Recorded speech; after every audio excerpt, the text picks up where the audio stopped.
A lot of big movies opening today, including The Rock's Pain and Gain, and also The Big Wedding. Our own movie critic, James Molnar from the Toledo Free Press, joins us. Good morning. Nice to see you. We didn't get to talk last week because of everything happening in Boston. Sure. So thanks for being flexible on that. Let's go ahead and start talking. The movie you did see was The Big Wedding. Yeah, this one I kind of compare to as a telenovela meets a rom-com meets a chick flick. And the reason I call it a telenovela is because there are so many plot twists in this movie.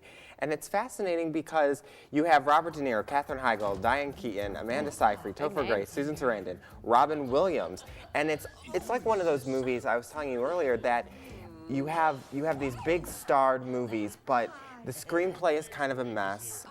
This is from the writer and the screenplay artist of Bucket List.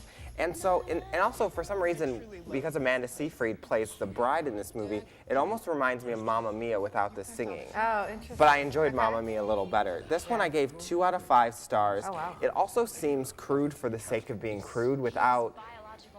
There's nudity in the movie, and it just seems like it didn't need to have some of that. A pretty weak script for a lot of big name stars. Yeah, but it's a nice date night movie, I would probably say, but it's ultimately a little forgettable. And the one thing I would say going for this movie is that at least it's only 90 minutes. So you're not sitting there saying, oh, is this movie over yet? Right. It is enjoyable, and that's why I did give it 2 stars. All right, very nice. All right, Pain and Gain. This stars The Rock. I love The Rock.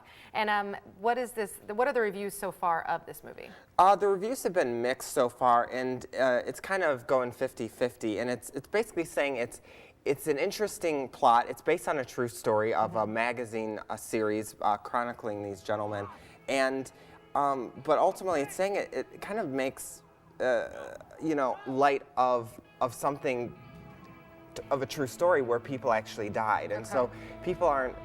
Some of the critics aren't too excited about this movie, but it is by Michael Bay, who brought us Transformers and Armageddon, and one thing that I would say going for this movie is that Rebel Wilson is in this. Oh, nice. Even if she plays a small part, I love her. So if you're looking for an action film as opposed to a chick flick, there's this movie. All right, real quick, we want to touch upon Oblivion because you loved this movie. Yeah, I was going to talk about this last week. This is a movie I'm giving 5 stars, and I'll tell you why. It is a sci-fi movie, and it's exciting.